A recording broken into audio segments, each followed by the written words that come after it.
ബംഗ്ലാവ് എന്ന് പറഞ്ഞപ്പോ ഇത്ര വിജൃംഭിച്ചതായിരിക്കും ഒരിക്കലും വിചാരിച്ചില്ല. കുറേ പഴയ ബംഗ്ലാവാണ്. മാത്രമല്ല ഇവിടെ ഒരു പ്രത്യേകതയുണ്ട്. ഒരൊറ്റ താക്കോൽ ഉപയോഗിച്ച് ഇവിടുത്തെ എല്ലാ വാതിലുകളും തുറക്കാൻ പറ്റും. The skeleton key. പേര് കേൾക്കുമ്പോൾ തന്നെ എന്തോ പോലെ ഇല്ലേ? ഈ സ്കെലിട്ടൺ കീയും ഇതിന്റെ സൂക്ഷിപ്പുകാരും ഒക്കെ ഒളിപ്പിച്ചു വെക്കുന്ന വലിയൊരു രഹസ്യമുണ്ട്. ഒരു ഞെട്ടലോടെ അല്ലാതെ നമുക്ക് കണ്ടു തീർക്കാൻ പറ്റാത്ത ഒരു ഒന്നൊന്നര കഥ.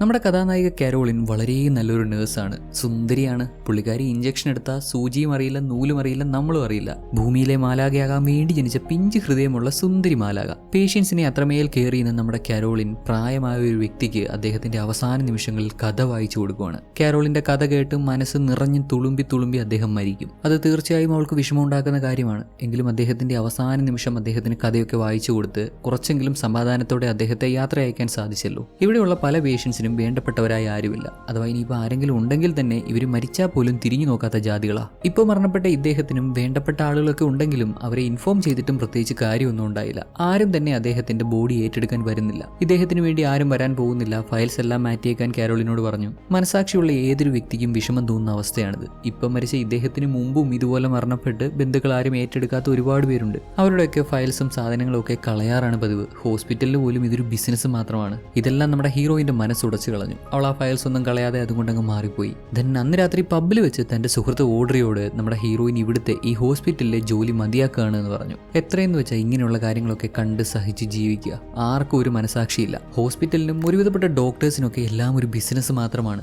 അവരെയും കുറ്റം പറയാൻ പറ്റത്തില്ല. രോഗികൾ ഉണ്ടെങ്കിലല്ലേ ഡോക്ടേഴ്സിനും ഹോസ്പിറ്റൽസിനും ഒക്കെ നിലനിൽപ്പുള്ളൂ. ചില രോഗങ്ങളൊക്കെ പൂർണ്ണമായി മാറ്റാനുള്ള മരുന്നുകൾ അവൈലബിൾ ആണെങ്കിലും അത് കൊടുക്കാതെ രോഗത്തെ കൺട്രോൾ ചെയ്യാനുള്ള മരുന്നുകൾ മാത്രം കൊടുത്ത് വീണ്ടും പേഷ്യൻസിനെ ഹോസ്പിറ്റലിൽ എത്തിക്കുന്ന ഒരുപാട് ഹോസ്പിറ്റൽസും ഡോക്ടേഴ്സും ഈവൻ അങ്ങനെയൊക്കെയാണ് ചെയ്യേണ്ടത് എങ്കിലേ നിലനിൽപ്പുള്ളൂ എന്ന് പറഞ്ഞ് പഠിപ്പിക്കുന്ന ടെക്സ്റ്റ് ബുക്കുകൾ വരെയുണ്ട്. ഇങ്ങനെയുള്ള എല്ലാം വെറും ബിസിനസ് ആയിട്ട് മാത്രം കാണുന്ന ഇങ്ങനെ ഒരു സിസ്റ്റത്തിൽ തുടരാൻ എന്തായാലും നമ്മുടെ ഹീറോയിന് ഒരുക്കമല്ല. ഹോസ്പിറ്റലിലെ ജോലി രാജിവെച്ച് ഒരു ഹോം നേഴ്സ് ആയിട്ട് സേവനം അനുഷ്ഠിക്കാമെന്ന് അവൾ തീരുമാനിച്ചു. ഇവിടുന്ന് കുറച്ച് ദൂരെയായിട്ടുള്ളൊരു വീട്ടിൽ ഹോം നേഴ്സിനെ ആവശ്യമുണ്ടെന്ന് പത്രത്തിൽ പരസ്യം കണ്ടിരുന്നു. കുറച്ചുനാൾ അവിടെ പോയി നിൽക്കാം. അതിനുശേഷം സ്വന്തമായ ഒരു നഴ്സിംഗ് ഹോം വല്ലതും തുടങ്ങി അങ്ങനെ മുന്നോട്ട് ജീവിക്കാമെന്നുള്ളതാണ് ഇവളുടെ പ്ലാൻ. കാരോളിന്റെ തീരുമാനം കേട്ട അവളുടെ ഏറ്റവും അടുത്ത സുഹൃത്ത് ഓഡ്രി, അല്ലടി ഇപ്പം നീ എന്ത് ഇങ്ങനെയൊക്കെ തീരുമാനിക്കുന്നേ? നേഴ്സ് ആവണം, ഹോസ്പിറ്റലിൽ പേഷ്യൻസിനെ ട്രീറ്റ് ചെയ്യണം, ഇത് നീ ആഗ്രഹിച്ച് തിരഞ്ഞെടുത്ത പ്രൊഫഷൻ അല്ലേ? അതേ ഓഡ്രി, ഇപ്പോഴും അത് തന്നെയാണ് ചെയ്യാൻ ഉദ്ദേശിക്കുന്നേ. എന്നാൽ ഇവരുടെ ഈ ബിസിനസിന്റെ ഭാഗമായിട്ട് നിൽക്കാൻ എനിക്ക് പറ്റത്തില്ല. പൈസ മാത്രം മുന്നിൽ കണ്ട് ജോലി ചെയ്യാൻ മനസ്സ് അനുവദിക്കുന്നില്ല. ഞാൻ എന്തായാലും അങ്ങോട്ട് പോകാൻ തീരുമാനിച്ചു. ഒന്നുമില്ലെങ്കിലും മനസ്സിന് സമാധാനം ഉണ്ടാവുമല്ലോ. അങ്ങനെ തൊട്ടടുത്ത ദിവസം തന്നെ പുതിയ ജോലി ചെയ്യേണ്ട സ്ഥലത്തേക്ക് തിരിച്ചു. പോണ വഴിക്ക് ആദ്യ നോട്ടത്തിൽ കുറച്ച് വിയേഡാണെന്ന് തോന്നിക്കുന്ന ഒരു കാഴ്ചയൊക്കെ കാണുന്നുണ്ട്. ഒരു പ്രായമായ അമ്മൂമ്മയുടെ അമ്മയും അവരുടെ കൊച്ചുമോളുടെ മോളും എന്തൊക്കെയോ ഉന്തി തള്ളിക്കൊണ്ട് പോകുന്നുണ്ട്. അത് ഈ സ്ഥലത്തിന്റെ ഒരു വൈബ് ഉദ്ദേശിച്ചതാണ്. ആകെ കാട് പിടിച്ചൊരു ഏരിയ, പച്ചപ്പ് നിറഞ്ഞ ഉൾപ്രദേശത്തേക്കുള്ള അധികം ട്രാഫിക്കും ബഹളവും ഒന്നുമില്ലാത്ത സമാധാനപരമായ ഒരു സ്ഥലം. കാരോളിൻ പോയി അവള് വർക്ക് ചെയ്യേണ്ട ആ ഒരു ബംഗ്ലാവിലെത്തി. കാടിന്റെ ഒത്ത നടുക്കായിട്ടുള്ള ഒരു വീട്. കുറച്ച് പഴയ വീടാണ്. വാതിലിൽ നോക്കി ചെയ്തിട്ട് ആരും റെസ്പോണ്ട് ചെയ്തില്ല. തുറന്നു കിടന്നുകൊണ്ട് പുള്ളിക്കാരി അകത്ത് കയറി. ഒരുമാതിരി വല്ലാത്തൊരു അന്തരീക്ഷം. ഇത് കണ്ടിട്ട് ഇവളെ ഇപ്പൊ തന്നെ പ്രേതം പിടിക്കുമെന്നൊരു മട്ട്. ഒരുമാതിരി മനുഷ്യനെ പേടിപ്പിക്കുന്ന രീതിയിലുള്ള സ്ട്രക്ചറും കറുത്തിരുണ്ട അന്തരീക്ഷവും. പുള്ളിക്കാരി അങ്ങനെ നോക്കി ചെന്നപ്പോ വീടിന് പുറകുവശത്ത് ഇവിടുത്തെ അപ്പൂപ്പന്റെ മുടിയൊക്കെ വെട്ടിക്കൊടുത്തുകൊണ്ടിരിക്കുന്നു. അദ്ദേഹത്തിന് നേരെ എണീറ്റ് നടക്കാൻ പോലും പറ്റത്തില്ല. അദ്ദേഹത്തിന് വേണ്ടിയാണ് നേഴ്സിനെ വെക്കുന്നത്. അമ്മൂമ്മയ്ക്കും പ്രായമായി വരുമല്ലേ. ഇവരെ രണ്ടാളെ കൂടാതെ ഇവിടെ ഇവരുടെ ലോയർ കൂടിയുണ്ട്. ഇദ്ദേഹത്തിന്റെ പേര് ലൂക്ക് മാർഷൽ. പുള്ളിക്കാരൻ കാര്യങ്ങളൊക്കെ വിശദമായി നമ്മുടെ ഹീറോയിന് പറഞ്ഞു കൊടുക്കുന്നു. ഇവിടുത്തെ അപ്പൂപ്പനെ നോക്കാൻ വേണ്ടിയാണ് നിന്നെ ഇങ്ങോട്ട് കൊണ്ടുവന്നത്. അമ്മൂമ്മയുടെ പേര് വയലറ്റ്. പുള്ളിക്കാരിക്ക് നമ്മുടെ ഹീറോയിനെ കണ്ടപ്പോൾ എന്തോ ഒരു ഇഷ്ടപ്പെടായ്മ പോലെ. ഇവള് തെക്കൂന്നോ വടക്കൂന്നോ വേറെ കണ്ടു എന്നുള്ളവളാന്നൊക്കെ പറയുന്നുണ്ട്. തെക്കായാലും വടക്കായാലും മനുഷ്യനല്ലേ അമ്മച്ചി, ഒന്നുമില്ലേ നിങ്ങളുടെ കെട്ടിയവനെ നോക്കാൻ വന്നല്ലേ. പ്രായമായ ആളുകളല്ലേ, അവരുടെ രീതികളും ഡിഫറൻ്റ് ആണ്. ഇനിയിപ്പോൾ നമ്മുടെ ഹീറോയിൻ വേണം ഇവിടുത്തെ കാര്യങ്ങളെല്ലാം നോക്കി, ഇവരുടെ ഹസ്ബൻഡിന്റെ കാര്യങ്ങൾ നോക്കി, വേറെ തട്ടലും മുട്ടലും പ്രശ്നങ്ങളും ഒന്നുമില്ലാതെ അദ്ദേഹത്തെ പരിപാലിച്ച് മുന്നോട്ട് കൊണ്ടുപോകാൻ. വയലറ്റിന്റെ ഹസ്ബൻഡ് ബെന്നിന് സ്ട്രോക്ക് വന്ന് അദ്ദേഹത്തിന്റെ രണ്ട് സൈഡും തളർന്നു പോയതാണ്. ആൾക്ക് സംസാരിക്കാൻ പറ്റില്ല. ശാരീരികമായി അത്രയേറെ ബുദ്ധിമുട്ടുണ്ട്. വീൽ ചെയറിലും ബെഡിലും ഒക്കെ ആയിട്ട് ജീവിതം അങ്ങനെ ബുദ്ധിമുട്ടി തള്ളി നീക്കുന്നു. ഇനി എത്ര കാലം ആൾ ജീവനോടെ ഉണ്ടാവുമെന്ന് പറയാൻ പറ്റില്ല. വയലറ്റിന്റെ പെരുമാറ്റ രീതികളൊന്നും ആദ്യം അങ്ങോട്ട് ഇഷ്ടപ്പെടാത്ത നമ്മുടെ ഹീറോയിൻ ഇവിടെ ജോലിക്ക് കയറുന്നില്ല എന്ന് ആദ്യം തീരുമാനം പറയുന്നുണ്ടെങ്കിലും ലൂക്ക് നിർബന്ധിച്ചു. നോക്ക്, പ്രായമായ അദ്ദേഹം ഏത് നിമിഷവും മരിക്കാമെന്നുള്ള അവസ്ഥയിലാണ്. നീ ഇവിടെ ഉണ്ടെങ്കിൽ അറ്റ്ലീസ്റ്റ് അദ്ദേഹത്തിന് നല്ലൊരു മരണമെങ്കിലും കിട്ടുമല്ലോ. പിന്നെ പഴയ ആളുകളല്ലേ, അത് വിട്ടേക്ക്. നമ്മളല്ലേ അതൊക്കെ മനസ്സിലാക്കി നിൽക്കേണ്ടത്. നേഴ്സുമാരാകുമ്പോൾ അങ്ങനെയൊക്കെ അല്ലേ. പിന്നെ അങ്ങനെ ആയിരിക്കണമല്ലോ. വേറൊരാളുടെ വായിരിക്കുന്ന കേൾക്കുന്നതാണല്ലോ നേഴ്സുമാരുടെ പണി. വാട്ടെവർ, ലൂക്കിന്റെ നിർബന്ധത്തെ തുടർന്ന് നമ്മുടെ കരോളിനും ഇവിടെ ജോലി ചെയ്യാമെന്ന് സമ്മതിച്ചു. അധികം താമസിയാതെ അവളുടെ സാധനങ്ങളെല്ലാം പാക്ക് ചെയ്ത് ഇവരുടെ വീട്ടിലേക്ക് മാറുന്നു. പോണ വഴി ഗ്യാസ് സ്റ്റേഷനിൽ കയറി കാറിൽ ഫ്യൂവൽ അടിച്ചു. അതിന്റെ പൈസ കൊടുക്കാൻ ചെന്നപ്പോൾ ആ വീടിന്റെ വാതിലിന് മുന്നിലായിട്ട് ഇങ്ങനെ ഇഷ്ടികപ്പൊടി ഇഷ്ടികപ്പൊടിയൊക്കെ വിതറിയിരിക്കുന്നത് കാണാം. ഇവളത് മൈൻഡ് ചെയ്തില്ല. അതും ക്രോസ് ചെയ്ത് വീടിനകത്ത് കയറി ചെന്നപ്പോൾ അതിനകത്ത് കണ്ണ് കാണാത്തൊരു സ്ത്രീ നേരത്തെ കണ്ടിരുന്നു. മൊത്തത്തിൽ എന്തൊക്കെയോ ഇല്ലാത്ത കാര്യങ്ങൾ വിശ്വസിക്കുന്ന ഒരു സെറ്റപ്പ് ഉണ്ട് ഇവിടെ. വീടിന് പുറത്ത് ഇഷ്ടികപ്പൊടി വിതറിയിരിക്കുന്നു, അകത്ത് മന്ത്രവാദം റിലേറ്റഡ് ആയിട്ടുള്ള എന്തൊക്കെയോ സാധനങ്ങൾ, പിന്നെ ഇങ്ങനെ പുറകെ വന്ന് നിന്ന് പേടിപ്പിക്കലും. ഈ നാടിന് മൊത്തത്തിൽ എന്തോ കുഴപ്പമുള്ള പോലെ. ഇവിടെയുള്ള ആളുകളൊക്കെ എന്തിനെയോ പേടിക്കുന്നു, അല്ലെങ്കിൽ എന്തോ തരത്തിലുള്ള അന്ധവിശ്വാസികളാണ്. ഗ്യാസിന്റെ പൈസയും കൊടുത്ത് നമ്മുടെ ഹീറോയിൻ നേരെ ബെന്നിന്റെയും വയലറ്റിന്റെയും വീട്ടിൽ ചെന്നു. സാധനങ്ങളെല്ലാം മുറിയിൽ കൊണ്ടുവച്ചു. ബാത്റൂമിൽ കയറി നോക്കിയപ്പോൾ അതിനകത്ത് കണ്ണാടിയില്ല. ബാത്റൂമിലെന്നല്ല, ഈ വീട്ടിൽ എങ്ങും കണ്ണാടിയില്ല, മിറേഴ്സ് ഒന്നും തന്നെ ഇല്ല. ഇതെന്താ സംഭവം എന്നറിയില്ലല്ലോ, ഇവരെന്താ കണ്ണാടി യൂസ് ചെയ്യാത്തേ? ഇവള് നേരെ ബെന്നിന്റെ അടുത്ത് ചെന്ന് അദ്ദേഹത്തോട്, എന്നെ ഓർമ്മയുണ്ടോ, ഇനി നിങ്ങളുടെ കാര്യങ്ങളൊക്കെ നോക്കാൻ പോകുന്നേ ഞാനാ എന്നൊക്കെ പറഞ്ഞ് അടുത്ത് ചെന്നപ്പോൾ ബെൻ ഇവളുടെ കയ്യിൽ കയറി പിടിച്ചു. ബെൻ വിട്, എന്റെ കൈ വേദനിക്കുന്നു. അപ്പോഴേക്കും വയലറ്റ് അങ്ങോട്ട് കയറി വന്നു. ബെന്നിന്റെ കൈ ഹീറോയിൻ പിടിച്ചു മാറ്റി. അമ്മച്ചി വയലറ്റ് ഇദ്ദേഹത്തിന് എങ്ങനെ മരുന്ന് കൊടുക്കണം, വീട് എങ്ങനെ നോക്കണം തുടങ്ങിയിട്ടുള്ള കാര്യങ്ങളൊക്കെ പറഞ്ഞു കൊടുക്കുന്നുണ്ട്. ഗുളികയാണ് കൊടുക്കേണ്ടത്, എന്നാൽ അത് പൊടിച്ച് വെള്ളത്തിൽ കലക്കി അദ്ദേഹത്തിന് എളുപ്പം കുടിക്കാൻ പറ്റുന്ന രീതിയിൽ വേണം കൊടുക്കാൻ. അദ്ദേഹം അത് മുഴുവൻ കുടിച്ചു എന്ന് ഉറപ്പുവരുത്തണം. ചിലപ്പോൾ ചെറിയ വിറയലൊക്കെ ഉണ്ടാകും, അത് വലിയ കാര്യമാക്കണ്ട. പിന്നെ കുളിപ്പിക്കണം, മറ്റു കാര്യങ്ങളൊക്കെ നോക്കണം. പിന്നെ വീട്ടിലെ ജോലികൾ, അതായത് വീട് തൂത്ത് തുടച്ച് വൃത്തിയാക്കുക തുടങ്ങിയിട്ടുള്ള കാര്യങ്ങളൊന്നും കാരോളിൻ ചെയ്യേണ്ട എന്നാണ് വയലറ്റ് പറയുന്നത്. ഈ വീട് നമ്മുടെ ഹീറോയിന് വേണ്ടത്ര പരിചയമില്ലെന്ന്, അതുകൊണ്ട് ആ കാര്യങ്ങളൊക്കെ വയലറ്റ് തന്നെ നോക്കിക്കൊള്ളാമെന്ന്. വർഷങ്ങൾക്ക് മുമ്പ്, അതായത് 1962 ബെന്നും വയലറ്റും ഈ വീട് വാങ്ങി ഇങ്ങോട്ട് വരുന്നത്. ഇവർക്ക് മുമ്പ് ഇവിടെ താമസിച്ചിരുന്നത് 2 സഹോദരങ്ങളാണ്, മാർട്ടിനും ഗ്രേസും. അവർക്ക് അവരുടെ പേരൻസിൽ നിന്ന് കൈമാറി കിട്ടിയതാണ് ഈ വീട് എന്നൊക്കെ പറഞ്ഞ് മാർട്ടിന്റെയും ഗ്രേസിന്റെയും ഫോട്ടോ ഒക്കെ കാണിച്ചു കൊടുത്തു. കാരോളിൻ ആ ഫോട്ടോ എടുത്ത് നോക്കിയപ്പോൾ ആ ഫോട്ടോയുടെ പുറകിലായിട്ട് മറ്റൊരു ഫോട്ടോ ഉണ്ടായിരുന്നു. അതിലാണെങ്കിൽ 2 ബ്ലാക്ക് ആളുകളുടെ കൂടെ, അവർ ഹസ്ബൻഡ് ആൻഡ് വൈഫ് ആണെന്ന് തോന്നുന്നു,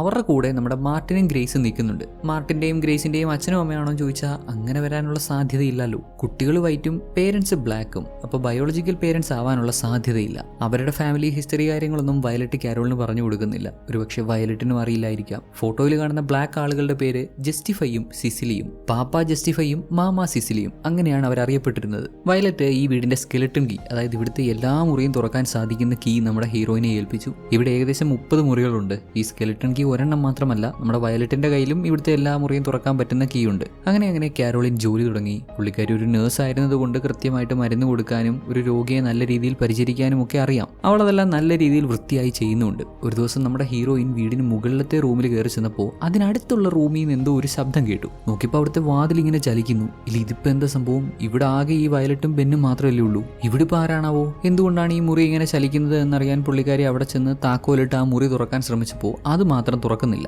കുറെ ശ്രമിച്ചു നോക്കി, ഒരു രക്ഷയില്ല. എന്തുകൊണ്ടോ ഈ ഒരു ഡോർ മാത്രം തുറക്കാൻ പറ്റിയില്ല. ഇതേപ്പറ്റി വയലറ്റിനോട് ചോദിച്ചപ്പോൾ, ഏത് ആ മുറിയോ?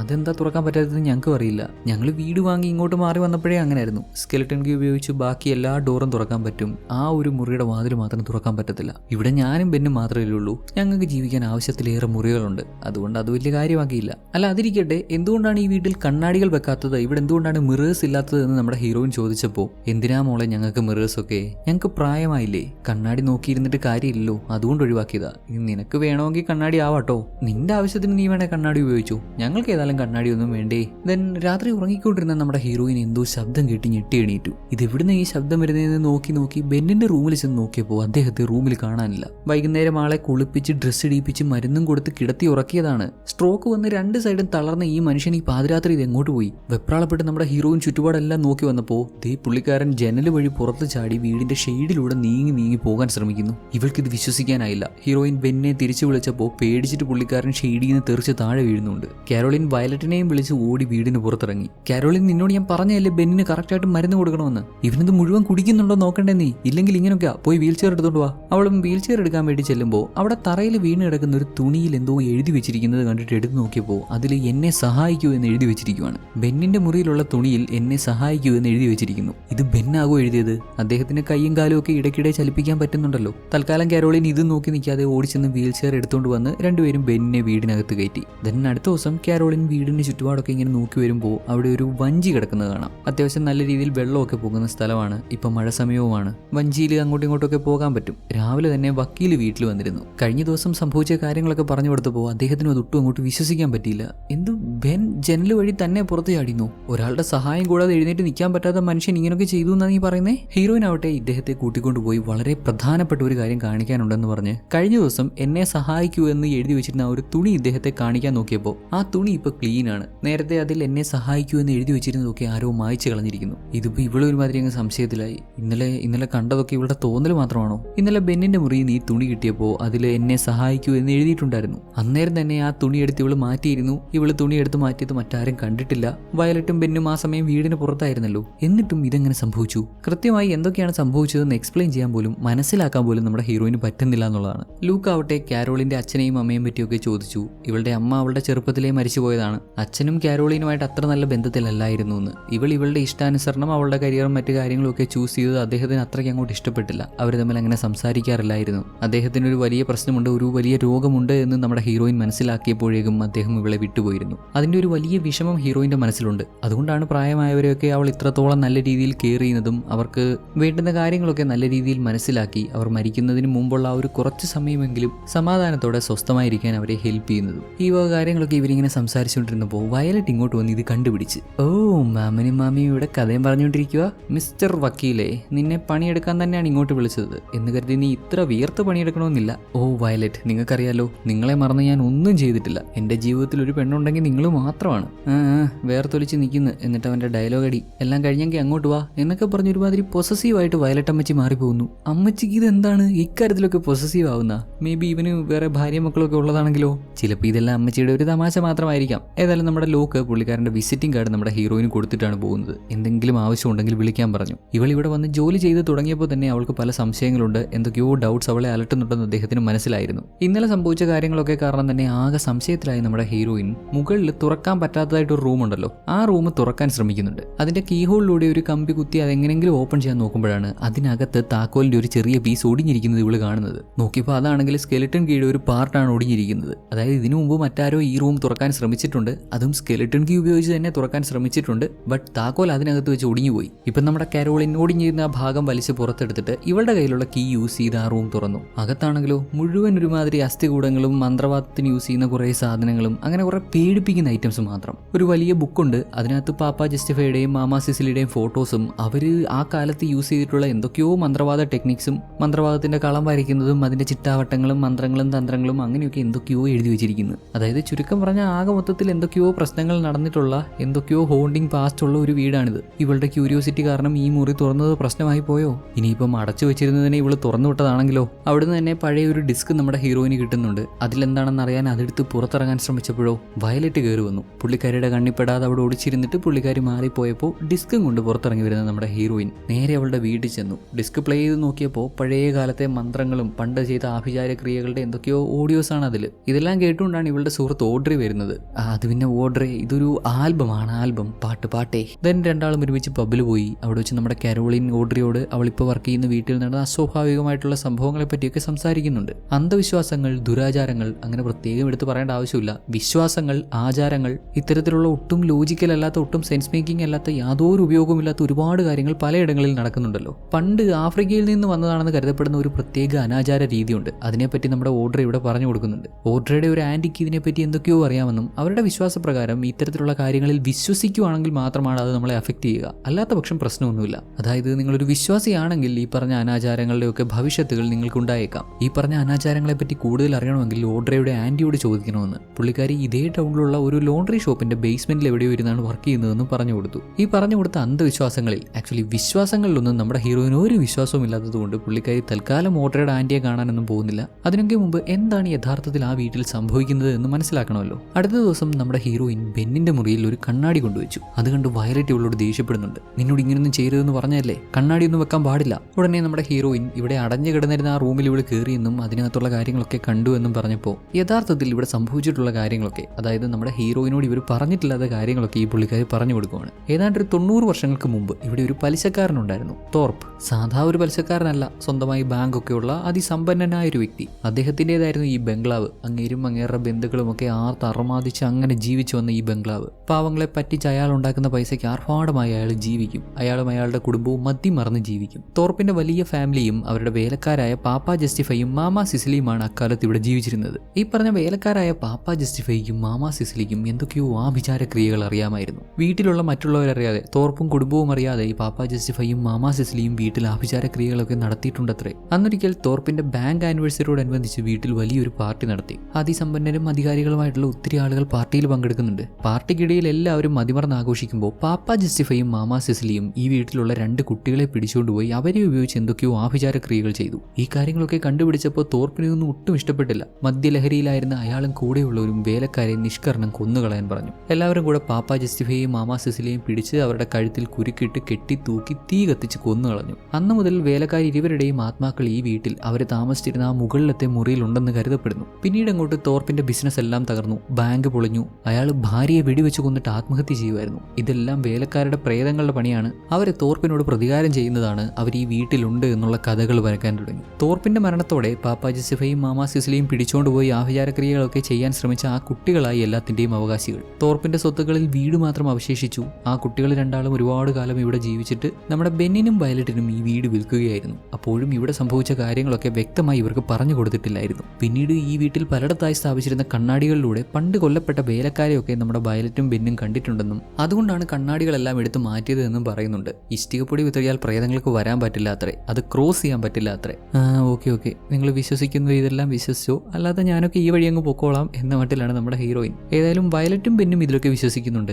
ബെന്നിന് സ്ട്രോക്ക് വരാനും അദ്ദേഹം ഇങ്ങനെ തളർന്നു പോകാനും കാരണം പ്രേതങ്ങളാണ് എന്ന് കരുതുന്നു. പ്രേതങ്ങളെ അടുപ്പിക്കാതിരിക്കാൻ ഇഷ്ടികപ്പൊടിയൊക്കെ വീടിന് പുറത്ത് ഷെഡിൽ കളക്ട് ചെയ്ത് വെച്ചിരിക്കുന്നതും കാണാം. ശേഷം അടുത്ത ദിവസം നമ്മുടെ ഹീറോയിൻ ബെന്നിനെ കുളിപ്പിച്ചുകൊണ്ടിരിക്കുമ്പോൾ ഇവളുടെ കയ്യിലുണ്ടായിരുന്ന ചെറിയൊരു കണ്ണാടി എടുത്ത് അദ്ദേഹത്തെ ജസ്റ്റ് ഒന്ന് കാണിക്കുന്നുണ്ട്. മനുഷ്യനങ്ങ് പേടിച്ച് വെപ്രാൾപ്പെട്ട് വല്ലാത്തൊരവസ്ഥയിലായെന്നേ. ഒന്നാമതേ സ്ട്രോക്ക് വന്ന് പാതി ജീവനിലാണ്. അതിന്റെ കൂടെ ഇവൾ ഇങ്ങനെയും. ഇവൾക്ക് വിശ്വാസമില്ല, അത് ഓക്കെ, അത് അവളുടെ കാര്യം. പക്ഷേ ഈ വിശ്വാസമുള്ള ആളുകളെ പിന്നെ ഇതൊക്കെ കാണിച്ച് പേടിപ്പിക്കണോ? വയ്യാണ്ട് കിടന്ന ബെൻ കൂടെ ഇങ്ങനെ റിയാക്ട് ചെയ്തതോടെ ഇതിൽ എന്തൊക്കെയോ സത്യങ്ങളുണ്ട് എന്ന് മനസ്സിലാക്കുന്ന ഹീറോയിൻ നമ്മുടെ ഓഡ്രി അവളോട് നേരത്തെ പറഞ്ഞ ഓഡ്രിയുടെ ആന്റി, ഈ കാര്യങ്ങളിൽ വിശ്വസിക്കുന്ന, ഈ കാര്യങ്ങളിൽ അറിവുള്ള അവളുടെ ആന്റി ഇല്ലേ, ആ പുള്ളിക്കാരിനെ കാണാൻ ചെല്ലുന്നു. കാരോളിന് വിശ്വാസമൊന്നും ഉണ്ടായിട്ടില്ല. എങ്കിലും ബെൻ വിശ്വസിക്കുന്നത് കൊണ്ട് അദ്ദേഹത്തെ ആ ഒരു രീതിയിൽ എങ്ങനെയെങ്കിലും ട്രീറ്റ് ചെയ്ത് ഭേദമാക്കാൻ പറ്റുമോ, അദ്ദേഹത്തിന്റെ മനസ്സിലുള്ള പേടികൾ മാറ്റാൻ പറ്റുമോ, മെഡിക്കലി പോസിബിൾ അല്ലാത്തത് ഇങ്ങനെയൊക്കെ ഒന്ന് ശ്രമിച്ചു നോക്കി അദ്ദേഹത്തിന് ഒരു മെന്റൽ സപ്പോർട്ട് കൊടുക്കാൻ പറ്റിയാൽ ഒരു പക്ഷേ ആൾ ഭേദമായേക്കും എന്ന് കരുതി ഇവരുടെ ആചാര രീതികളൊക്കെ ചോദിച്ച് മനസ്സിലാക്കി ബാധ ഒഴിപ്പിക്കാൻ ആവശ്യമായിട്ടുള്ള കാര്യങ്ങളൊക്കെ ആയിട്ട് തിരികെ ചെല്ലുവാണ്. വയലറ്റ് അറിയാതെ ബെന്നിന്റെ റൂമിൽ കയറി അദ്ദേഹത്തിന്റെ ബാധ ഒഴിപ്പിക്കാൻ ശ്രമിച്ചു.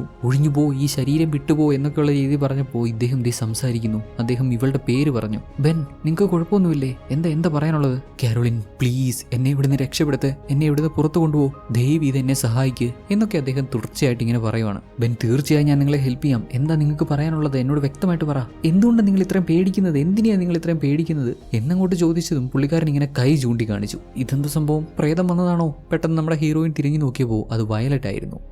അത് പിന്നെ വയലറ്റ് ഇദ്ദേഹം ഉറക്കത്തിൽ ഇങ്ങനെ കിടന്ന് ഞരങ്ങുമായിരുന്നു. അത് എന്താണെന്നറിയാൻ വേണ്ടി വന്നതാ. ബാധ ഒഴിപ്പിക്കാൻ ശ്രമിക്കുമായിരുന്നു എന്നൊന്നും പറയാൻ പറ്റത്തില്ലല്ലോ. ഇദ്ദേഹം ഇങ്ങനെ ഉറക്കത്തിൽ ഒരുമാതിരി ഞരങ്ങിക്കൊണ്ടിരുന്നപ്പോൾ അദ്ദേഹത്തിന്റെ കഥയൊക്കെ പറഞ്ഞു കൊടുത്ത് ഭേദമാക്കാൻ നോക്കുമായിരുന്നു. എങ്ങനെയും ബെന്നിനെ ഒന്ന് നോർമലാക്കാൻ ശ്രമിക്കുമായിരുന്നു എന്നൊക്കെ പറഞ്ഞ് മാനേജ് ചെയ്തു. ശേഷം അന്ന് രാത്രി നമ്മുടെ കാരോളിൻ വിചിത്രമായ ചില സ്വപ്നങ്ങളൊക്കെ കാണുന്നുണ്ട്. വർഷങ്ങൾക്ക് മുമ്പ് ഇവിടെ ജീവിച്ചിരുന്ന ആ വേലക്കാര്, പാപ്പ ജസ്റ്റിഫൈ, മാമ സിസിലി, അവരുടെ ആഭിചാര ക്രിയകളുമായിട്ട് ബന്ധപ്പെട്ട എന്തൊക്കെയോ കാര്യങ്ങൾ ആരോ നമ്മുടെ കാരോളിന്റെ മുടി മുറിക്കുന്നതായിട്ട്, ജീവനോട് തന്നെ കാരോളിന്റെ കണ്ണും വായും എല്ലാം തുന്നിക്കെട്ടുന്നതായിട്ടൊക്കെ കണ്ടാണ് ഇവൾ എഴുന്നേൽക്കുന്നത്. അന്നേരം ആരോ ഇവളുടെ മുറിയുടെ വാതിലടച്ച് പുറത്തേക്ക് ഇറങ്ങുന്നതും കാണാം. അതാരാണത്? ആരാ റൂമിൽ നിന്ന് ഇറങ്ങിപ്പോയെന്നറിയാൻ ഹീറോയിൻ പുറത്തിറങ്ങി ചുറ്റുപാട് നോക്കിയപ്പോൾ അവിടെയെങ്കിലും ആരെയും കാണാനില്ല. ഈ പ്രേതം, ഭൂതം, ഈ വക കാര്യങ്ങളൊന്നും വിശ്വാസമില്ലാത്ത നമ്മുടെ ഹീറോയിന് ഒരുപക്ഷെ തന്നെ പേടിപ്പിക്കാൻ വേണ്ടി വയലറ്റ് ഓരോന്ന് കാണിച്ചു കൂട്ടുന്നതാണോ എന്ന് സംശയം തോന്നി. അത് തന്നെ ആവാനാണ് സാധ്യത. അവളും അവളുടെ കുറെ പ്രേതങ്ങളും ഇവളുടെ ഈ ഡ്രാമയ്ക്ക് നിന്ന് കൊടുക്കണ്ടാന്ന് തീരുമാനിച്ച് സാധനങ്ങളെല്ലാം പാക്ക് ചെയ്ത് ഇവിടുന്ന് പോകാൻ തുടങ്ങിയപ്പോൾ പാവം പിടിച്ച വയ്യാതായ നമ്മുടെ ബെൻ അവിടെ അങ്ങനെ ഇരിക്കുന്നത് കണ്ടു. ഈ മനുഷ്യന്റെ ഈ അവസ്ഥയൊക്കെ കാണുമ്പോൾ കാരോളിന് ഇവളുടെ സ്വന്തം അച്ഛനെയാണ് ഓർമ്മ വരുന്നത്. ഇങ്ങനെയുള്ള സിറ്റുവേഷനിൽ ഈ പാവം മനുഷ്യനെ ഇവിടെ ഒറ്റയ്ക്കാക്കി പോകുന്നത് ശരിയല്ല എന്നുള്ളത് കൊണ്ട് മാത്രം പുള്ളിക്കാരി ഇവിടെ തുടരുന്നു. എന്തൊക്കെയാണെങ്കിലും വീട്ടിൽ സംഭവിക്കുന്ന ഈ കാര്യങ്ങളെ പറ്റിയൊക്കെ അറ്റ്ലീസ്റ്റ് വക്കീൽ ലൂക്കിനോടെങ്കിലും വിശദമായി പറഞ്ഞു കൊടുക്കണമെന്ന് തീരുമാനിച്ച് ഇവിടുന്ന് കിട്ടിയ കുറെ ഫോട്ടോസും ഇതുവരെ മനസ്സിലാക്കാൻ പറ്റിയ കാര്യങ്ങളൊക്കെ ആയിട്ട് അദ്ദേഹത്തിന്റെ അടുത്ത് നിന്ന് വിശദമായിട്ട് പറയുന്നുണ്ട്. എന്നാൽ ആൾക്കിതിൽ വലിയ വിശ്വാസമൊന്നുമില്ല. എന്തൊക്കെയോ ഇവളിങ്ങനെ വന്ന് പുലമ്പുന്നു. ഇതിൽ വലിയ ശ്രദ്ധ കൊടുക്കേണ്ടതില്ല എന്ന മട്ടിലാണെങ്കിൽ, എന്താ കുട്ടി, നീ നേഴ്സ് പണിയൊക്കെ നിർത്തി ഡിറ്റക്റ്റീവായോ? ഇതൊന്നും അന്വേഷിക്കുന്നത് നമ്മുടെ പണിയല്ലല്ലോ. കാരോളിൻ വിട്ടില്ല. പുള്ളിക്കാരിക്ക് വയലറ്റിനെ സംശയമുണ്ട്. വയലറ്റ് എന്തൊക്കെയോ ഒളിപ്പിക്കുന്നുണ്ടെന്ന് കരുതുന്ന കാരോളിൻ അവിടെ ജോലിക്ക് കയറുന്നതിന് മുമ്പ് ബെന്നിനെ നോക്കാൻ അവരെ ഏൽപ്പിച്ചിരുന്ന നേഴ്സിനെ കാണണമെന്ന് പറഞ്ഞു. അവളാണ് ഹേലി. ഹേലിയോടും ഇന്ന പോലെ കാര്യങ്ങളൊക്കെ പറഞ്ഞു. ഹേലി പറയുന്നതാവട്ടെ അതൊരു ശപിക്കപ്പെട്ട വീടാണ്, അവിടെ എന്തൊക്കെയോ പ്രശ്നങ്ങളുണ്ട്. വയലറ്റും ബെന്നും ആ വീട് വാങ്ങുന്നതിന് മുമ്പ് അവിടെ താമസിച്ചിരുന്ന അതിന്റെ അവകാശികളായിട്ടുള്ള ആ സഹോദരങ്ങൾക്കും സ്ട്രോക്ക് വന്നിട്ടുണ്ടത്രേ. ഇപ്പൊ ബെന്നിനും സ്ട്രോക്ക് വന്നു. അതായത് ഈ വീടിന്റെ അവകാശികളെല്ലാം എന്തോ ഒന്ന് ഹോണ്ട് ചെയ്യുന്ന പോലെ, ഈ പറയപ്പെടുന്ന കഥകളിലെ പോലെ പ്രേതങ്ങൾ ഹോണ്ട് ചെയ്യുന്ന പോലെ. കൂടുതൽ സമയം കളയാതെ എത്രയും വേഗം ആ വീട്ടിൽ നിന്ന് രക്ഷപ്പെട്ടു പോവാ. ഇതാണ് ഹേലിക്ക് ഇവൾക്ക് കൊടുക്കാനുള്ള അഡ്വൈസ്. ഇവരൊക്കെ പറയുന്ന കണക്ക് അങ്ങനെ രക്ഷപ്പെട്ടു പോകാനായിരുന്നെങ്കിൽ ഹീറോയിൻ എപ്പോഴേ ആകായിരുന്നു.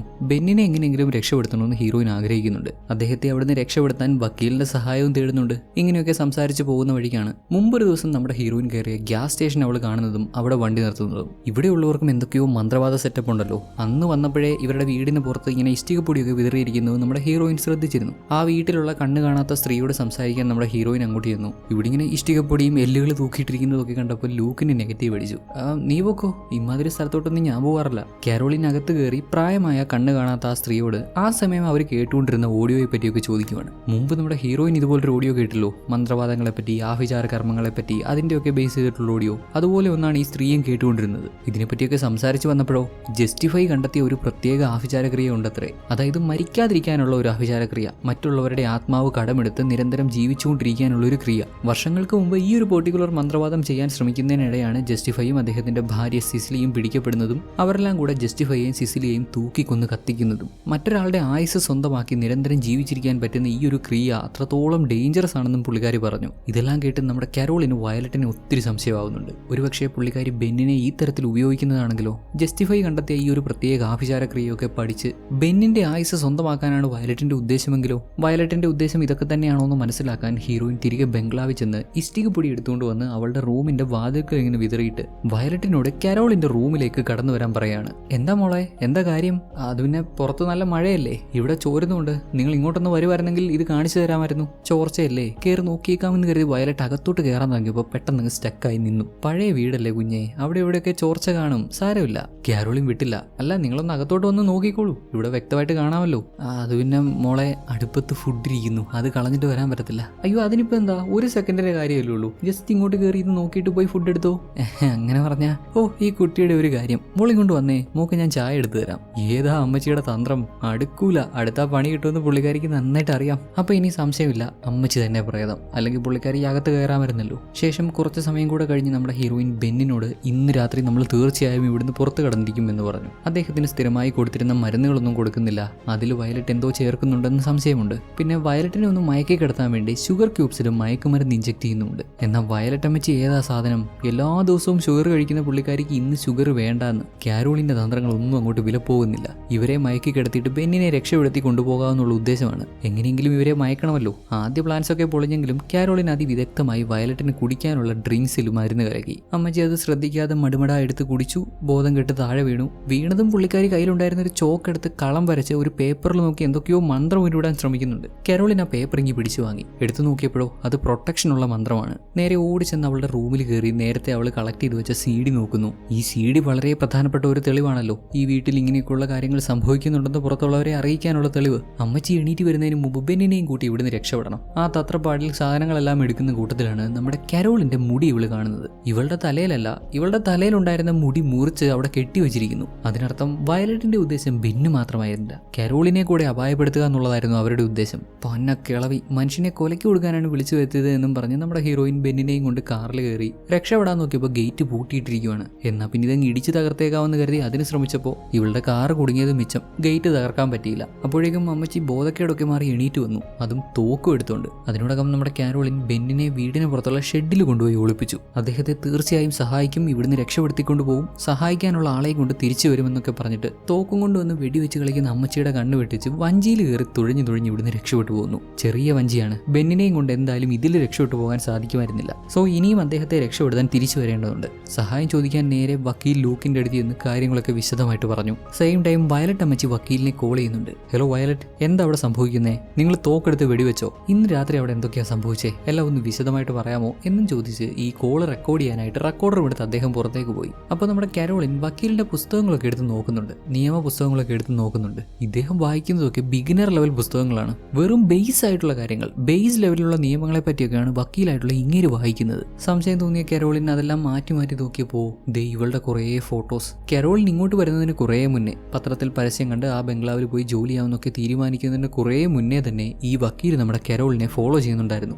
ഒരു സ്കെലിട്ടൺ കീ ഇങ്ങേറെ വക്കലുണ്ട്, പകുതി ഒടിഞ്ഞു വരണം. ബംഗ്ലാവിലെ മുകളിലത്തെ റൂമിന്റെ ഡോർ ലോക്കിന്റെ അവിടെ കീ ഒടിഞ്ഞിരിപ്പുണ്ടായിരുന്നല്ലോ, അത് ആക്ച്വലി ഇങ്ങേറെ കീയിൽ നിന്ന് ഒടിഞ്ഞതാണ്. ഇവളറിയാതെ ഇവളുടെ ഫോട്ടോസ് ഒക്കെ എടുത്തിട്ടുണ്ട്, നിരന്തരം ഇവളെ ഫോളോ ചെയ്തിട്ടുണ്ട്. ശരിക്കും പറഞ്ഞാൽ നമ്മുടെ ഹീറോയിനായിട്ട് ഇവിടെ വന്ന് ജോയിൻ ചെയ്തതല്ല, ഈ വക്കീലും അമ്മച്ചിയും ഒക്കെ കൂടെ പ്ലാൻ ചെയ്ത് നമ്മുടെ ഹീറോയിനെ ആ വീട്ടിൽ എത്തിച്ചതാണ്, ഇവളെ ശരിക്കും ട്രാപ്പ് ചെയ്തതാണ്. ഇതെല്ലാം തിരിച്ചറിഞ്ഞ് ഞെട്ടലോട് ഇങ്ങനെ നിൽക്കുമ്പോൾ തന്നെ വക്കീൽ ഇവളെ പിടിച്ച് ബോധം കെടുത്തി വീണ്ടും ബംഗ്ലാവിലേക്ക് കൊണ്ടുവന്നു. ഇവള് ബെന്നിനെ എവിടെയാണ് ഒളിപ്പിച്ചതെന്ന് ചോദിച്ചപ്പോൾ വീടിന് പുറത്തുള്ള ഷെഡിലാണ് എന്ന് ഇവൾക്ക് പറഞ്ഞു കൊടുക്കേണ്ടി വരുന്നുണ്ട്. ചോദിച്ച ഉടനെ പറഞ്ഞു കൊടുത്തതിന്റെ കാരണം ഈ രണ്ടുപേരിൽ ഒരാളെ തൽക്കാലം ഇവിടെ നിന്ന് മാറ്റി നിർത്തുക എന്ന ഉദ്ദേശത്തിലായിരുന്നു. വയലറ്റ് ബെന്നിനെ നോക്കി ഷെഡിലോട്ട് പോയതും നമ്മുടെ കാരോളിൻ അവിടെ നിന്ന് ഓടി മാറുവാണ്. ലൂക്ക് കാരോളിന് നേരെ ഗൺ പോയിന്റ് ചെയ്ത് അവളെ ഷൂട്ട് ചെയ്യുന്നൊക്കെ പറയുന്നുണ്ടെങ്കിലും ധൈര്യം കൊണ്ടേ ഷൂട്ട് ചെയ്യാന്നുള്ള മട്ടിൽ പുള്ളിക്കാരി ഓടിച്ചെന്ന് അവളുടെ റൂമിൽ കയറുകയാണ്. അമ്മച്ചിയും ലൂക്കും കൂടെ കരോളിനെ എന്തൊക്കെയോ കർമ്മങ്ങളൊക്കെ ചെയ്യാനാണല്ലോ, അവർക്ക് ഇവളെ ജീവനോടെ വേണം. അതുകൊണ്ട് എന്തായാലും അവരിവളെ കൊല്ലാൻ ശ്രമിക്കില്ല എന്നറിയാം. അമ്മച്ചിക്കാണെങ്കിലും ലൂക്കിനാണെങ്കിലും ഇഷ്ടികപ്പൊടി ക്രോസ് ചെയ്യാൻ പറ്റത്തില്ല. കരോളും ഓടിച്ചെന്ന് പറ്റുന്നത്ര ഇഷ്ടികപ്പൊടി കളക്ട് ചെയ്തുകൊണ്ട് വന്ന് വീട്ടിലൊക്കെ വിതറുന്നുണ്ട്. ഗ്രൗണ്ട് ഫ്ലോറിലെല്ലാം വിതറി ലൂക്കിനെ ബ്ലോക്ക് ചെയ്തിട്ട് മുകളിലേക്ക് കയറി ചെന്ന് അവിടെയും ഇങ്ങനെ വിതറിക്കൊണ്ടിരുന്നപ്പോൾ ദേ അമ്മച്ചി വന്ന് ഇവളെ പിടിച്ചു. രണ്ടാളും തമ്മിൽ അങ്ങോട്ടും ഇങ്ങോട്ടും പിടിവലി ബഹളമായി. നമ്മുടെ കാരോളിൻ അമ്മച്ചിയെ തള്ളി താഴെ ഇടുന്നുണ്ട്. നല്ല വീഴ്ചയായിരുന്നു. പെണ്ണുപിള്ളയുടെ കാൽ ഒടിഞ്ഞിട്ടുണ്ട്, 2 കാൽ ഒടിഞ്ഞു. കിട്ടിയ ഗ്യാപ്പിൽ ഓടി മുകളിലത്തെ ഒരു റൂമിൽ കയറി പോലീസിനെയും അതേപോലെ ഇവളുടെ സുഹൃത്ത് ഓഡ്രിയെയും വിളിച്ച് കാര്യങ്ങളൊക്കെ പറയുന്നുണ്ട്. ഓഡ്രിയോട് കാര്യങ്ങളൊക്കെ വിശദമായി പറയുന്നതിന് മുമ്പ് തന്നെ കാലൊടിഞ്ഞ അമ്മച്ചി ഇഴഞ്ഞിഴഞ്ഞു വന്ന് ഫോണിന്റെ കേബിൾ കട്ട് ചെയ്ത് കളഞ്ഞു. ബോധം കെടുത്തിയിട്ടും കാര്യമില്ല, കാലൊടിച്ചിട്ടും കാര്യമില്ല. അമ്മച്ചി ഒരു തരത്തിലും വിട്ടുകൊടുക്കുന്നില്ല. ജീവനും കൈപിടിച്ച് കരോളിൻ പിന്നെയും ഓട്ടം. ഓടി ഓടി മുകളിലോട്ട് ചെന്ന് കയറിയപ്പോൾ ദാണ്ടെ തിരിയൊക്കെ കത്തിച്ചു വെച്ചേക്കുന്നു. മന്ത്രവാദം ചെയ്യാനുള്ള സെറ്റപ്പ് എല്ലാം റെഡിയാക്കിയിട്ടുണ്ട്. ഒരു വഴിക്ക് ലൂക്ക്, മറ്റൊരു വഴി അമ്മച്ചി. രണ്ടുപേരുടെയും ഇടയിൽ പെട്ടുപോകണ്ടെന്ന് കരുതി കരോളിൻ അതിനകത്ത് കയറി ഇവളുടെ കയ്യിലുണ്ടായിരുന്ന പ്രൊട്ടക്ഷൻ മന്ത്രം ഉപയോഗിച്ച് കളം വരച്ച് തന്നെ സ്വയം പ്രൊട്ടക്ട് ചെയ്യാൻ ശ്രമിക്കുന്നു. ഇനിയിപ്പോൾ ഇതല്ലേ ഉള്ളു വഴി. ഈ വരുന്ന 2 പിശാചുക്കളിൽ നിന്ന് രക്ഷപ്പെടണമെങ്കിൽ സ്വയം ഇതുപോലെ എന്തെങ്കിലും ഒരു പ്രൊട്ടക്ഷൻ ഒരുക്കി ഇതിനകത്ത് വെയിറ്റ് ചെയ്യുക. പോലീസ് വരുന്നവരെങ്കിലും വെയിറ്റ് ചെയ്യുക. രക്ഷപ്പെടുമെന്നുള്ള ചിന്തയിൽ കരോളിൻ ഇങ്ങനെ ഓരോന്ന് കാണിച്ചു കൂട്ടിക്കൊണ്ടിരുന്നപ്പോൾ അദ്ദേഹം വയലറ്റ് അങ്ങോട്ട് കയറി വന്ന്, എടി മണ്ടി, അത് നിന്നെ രക്ഷപ്പെടുത്താനുള്ള മന്ത്രമാണെന്ന് കരുതിയോ? നിനക്ക് ഇത്രയും നാൾ ഇതിൽ വിശ്വാസമില്ലായിരുന്നല്ലോ. പക്ഷെ ഇപ്പം നീ ഈ കാണിച്ചതൊക്കെ നിനക്ക് ഇതിൽ വിശ്വാസം വന്നതുകൊണ്ടാണ്. നിന്നെ ഇതൊക്കെ വിശ്വസിപ്പിക്കുക എന്നുള്ളതായിരുന്നു ഞങ്ങളുടെ ഉദ്ദേശം. ആ കെണിയിൽ നീ വീണു. നിനക്കും എനിക്കും മാറാൻ സമയമായി എന്നൊക്കെ പറഞ്ഞ് അവിടെ ഇരുന്ന കണ്ണാടി ഇവൾക്ക് നേരെ ഇങ്ങനെ തിരിച്ചു പിടിച്ചു. കണ്ണാടിക്കുള്ളിൽ ഗ്രേസിനെയും വയലറ്റിനെയും സിസിലിയെയും ഒക്കെ കാണാൻ പറ്റുന്നുണ്ട്. വയലറ്റ് കണ്ണാടി തള്ളി നമ്മുടെ കരോളിന്റെ മുകളിലേക്ക് ഇട്ടു. കണ്ണാടി ചില്ലെല്ലാം പൊട്ടി കരോളിന്റെയും ബോധം പോയി. ശേഷം അടുത്ത പകൽ എണീറ്റ് വരുന്ന നമ്മുടെ കരോളിൻ അവിടെ വീണ് കിടക്കുന്ന വയലറ്റിന്റെ സിഗരറ്റ് എടുത്ത് വലിക്കുന്നു. അന്നേരം ലൂക്ക് അങ്ങോട്ട് വന്ന് നമ്മുടെ കരോളിനോട്, സിസിലി നീ ഓക്കെ അല്ലേ? യെസ് ജസ്റ്റിഫൈ, ഞാൻ ഓക്കെയാണ്. ഇവളെ ഒന്ന് മെരുക്കിയെടുക്കാൻ കുറച്ച് പാടായിരുന്നു. ഒടുക്കം നമ്മൾ വിചാരിച്ച പോലെയൊക്കെ നടന്നു എന്നും പറഞ്ഞ് രണ്ടുപേരും ഇങ്ങനെ ചേർന്ന് നിൽക്കും. അതായത് സംഭവിച്ചിരിക്കുന്നത് എന്താണെന്ന് വെച്ചാൽ ഈ വക്കീല് പാപ്പ ജസ്റ്റിഫൈയും നമ്മുടെ ഹീറോയിൻ ഇപ്പോൾ മാമ സിസിലിയുമാണ്. അല്ല, അപ്പം നമ്മുടെ ഹീറോയിൻ കരോളിന് എന്താ പറ്റി? അവളുടെ ആത്മാവ് എവിടെ പോയി എന്ന് ചോദിച്ചാൽ വയലറ്റിന്റെ ബോഡിയിലുണ്ട് ഹീറോയിൻ. ഇപ്പോൾ തനിക്ക് സംഭവിച്ച ദുരന്തമൊക്കെ മനസ്സിലാക്കി എഴുന്നേറ്റ് വരുന്ന വയലറ്റിന്റെ ബോഡിയിലുള്ള നമ്മുടെ കരോളിന് ഇവരൊരു പ്രത്യേകം മരുന്ന് കൊടുക്കുന്നുണ്ട്. അവൾക്കും സ്ട്രോക്ക് വരാനുള്ള മരുന്ന്. ഇങ്ങനെയാണ് ബെന്നിനും സ്ട്രോക്ക് വന്നത്, അല്ല വരുത്തിയത്. ഈ വീടിന്റെ മുൻ ഓണേഴ്സ് ആയിരുന്ന ആ സഹോദരങ്ങൾക്കും സ്ട്രോക്ക് വന്നത്. വർഷങ്ങൾക്ക് മുമ്പ് പാപ്പ ജസ്റ്റിഫൈയും മാമ സിസിലിയും 2 കുട്ടികളെ കൊണ്ടുപോയി മന്ത്രവാദം ചെയ്തില്ലേ? അവിടെ ശരിക്കും സംഭവിച്ചത് പാപ്പ ജസ്റ്റിഫൈയുടെയും മാമ സിസിലിയുടെയും ആത്മാക്കളെ ആ കുട്ടികളുടെ ഉള്ളിലേക്ക് കടത്തിവിടുകയായിരുന്നു. കുട്ടികളുടെ ആത്മാക്കളാവട്ടെ സിസിലിയുടെയും ജസ്റ്റിഫൈയുടെയും ശരീരത്തിലേക്ക് പോയി. പാർട്ടിക്കിടെ അവരെല്ലാം കൂടെ ചേർന്ന് പിടിച്ച് കെട്ടി തൂക്കി കൊന്നത് ശരിക്കും സിസിലിയെയും ജസ്റ്റിഫൈയെയും അല്ല, സിസിലിയുടെയും ജസ്റ്റിഫൈയുടെയും ശരീരത്തിലുണ്ടായിരുന്ന അവരുടെ സ്വന്തം മക്കളെയാണ് അവരെല്ലാം കൂടെ കൊന്നുകളഞ്ഞത്. പിന്നെ വർഷങ്ങളോളം പാപ്പ ജസ്റ്റിഫൈയും മാമ സിസിലിയും കുട്ടികളുടെ ശരീരത്തിൽ ജീവിച്ചു. അവരുടെ ആ ശരീരത്തിന് പ്രായമായപ്പോൾ വീട് വിൽക്കാനുണ്ട് എന്ന തരത്തിൽ പരസ്യം ചെയ്ത് ബെന്നിനെയും വയലറ്റിനെയും ഇങ്ങോട്ട് വരുത്തി ബെന്നിന്റെയും വയലറ്റിന്റെയും ശരീരത്തിലേക്ക് ജസ്റ്റിഫൈയും സിസിലിയും കയറി. വീണ്ടും വർഷങ്ങളോളം ബെൻ, വയലറ്റ് എന്ന ശരീരങ്ങൾക്ക് പ്രായമാകുന്നതുവരെ അവരുടെ ഉള്ളിൽ ജീവിച്ചു. പിന്നീട് വീട് ഭാഗം വെക്കാനുണ്ടെന്ന് പറഞ്ഞ് വക്കീൽ ലൂക്കിനെ വിളിച്ചു വരുത്തി. അദ്ദേഹത്തെയും കെണിയിൽ കുടുക്കി അദ്ദേഹത്തിന്റെ ആത്മാവിനെ, അതായത് വക്കീൽ ലൂക്കിന്റെ ആത്മാവിനെ ബെന്നിന്റെ ശരീരത്തിലേക്ക് കടത്തിവിട്ടിട്ട് ജസ്റ്റിഫൈ ലൂക്ക് വക്കീലിന്റെ ശരീരത്തിൽ ജീവിക്കാൻ തുടങ്ങി. ആൻഡ് സിസിലിക്ക് വേണ്ട പുതിയ ശരീരമായിട്ട് കണ്ടെത്തിയതോ നമ്മുടെ ഹീറോയിനെ. നമ്മുടെ ഹീറോയിന് മുമ്പും ബെന്നിനെ നോക്കാൻ ആവശ്യമുണ്ടെന്ന് പറഞ്ഞ് ഇവർ ഹോം നഴ്സിനെ അപ്പോയിന്റ് ചെയ്തിരുന്നു, ഒരു